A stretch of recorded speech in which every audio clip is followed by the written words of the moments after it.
Hello and welcome back to Bobcat Sports News.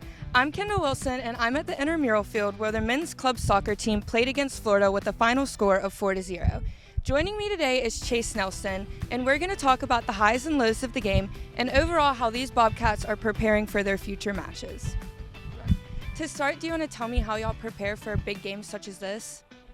Yeah, so obviously with a big game like Florida coming up, we try to prepare a couple weeks out fitness-wise, and then as we get closer to that game week, we kind of make practices less intense and focus on technical work and getting down how we're going to play, the style we're going to play, and getting our defensive shape as well as our attacking patterns offensively and working on that. Speaking of defense, we noticed that y'all had a strength in your defense with open play, but y'all showed signs of weakness in your set pieces. How are you going to move forward to prevent that and improve in set pieces? So obviously set pieces are something that are really important in the game, and with the height we have in our defensive line, we should be a lot better at set pieces. But I think at the end of the day, it's come down to how we've done marking, and we usually stick with a traditional man-to-man marking approach. So in preparation for our next game, we're going to focus on a lot of zonal marking approaches as opposed to man marking. Okay, so now do you want to tell me a little bit how playing school as big as Florida, how that can kind of play out as a disadvantage to y'all since they have bigger selection pools? I don't really like to look at it as much as a disadvantage because I think at the end of the day, the only thing we can control is how we play as a team. So just coming out here to practice every day and working hard and making sure to fight for one another is all that we can control. So you can look at it as a disadvantage because they have a lot of kids to choose from, but I'm going to make sure that our guys have the most heart and we do everything that we can to ensure that that disadvantage isn't such.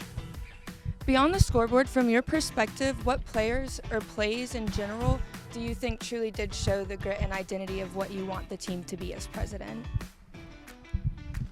I think there were a lot of moments on the field we showed that, highlight our grit and our strength as a team.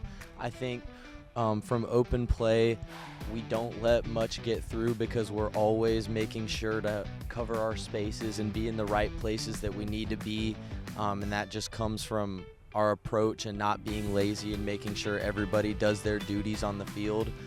So there were several moments in the game that highlighted that grit.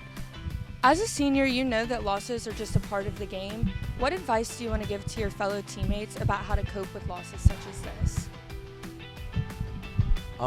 It can sometimes be discouraging to lose, especially to a big team like Florida when we put all this time into preparing for a game, but I think it's really important to not look behind you and always just look to the future.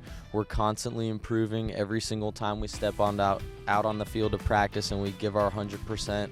So the only place we're going is getting better, and I don't think that you need to dwell on the losses of the past, but just look on how you can improve in the future.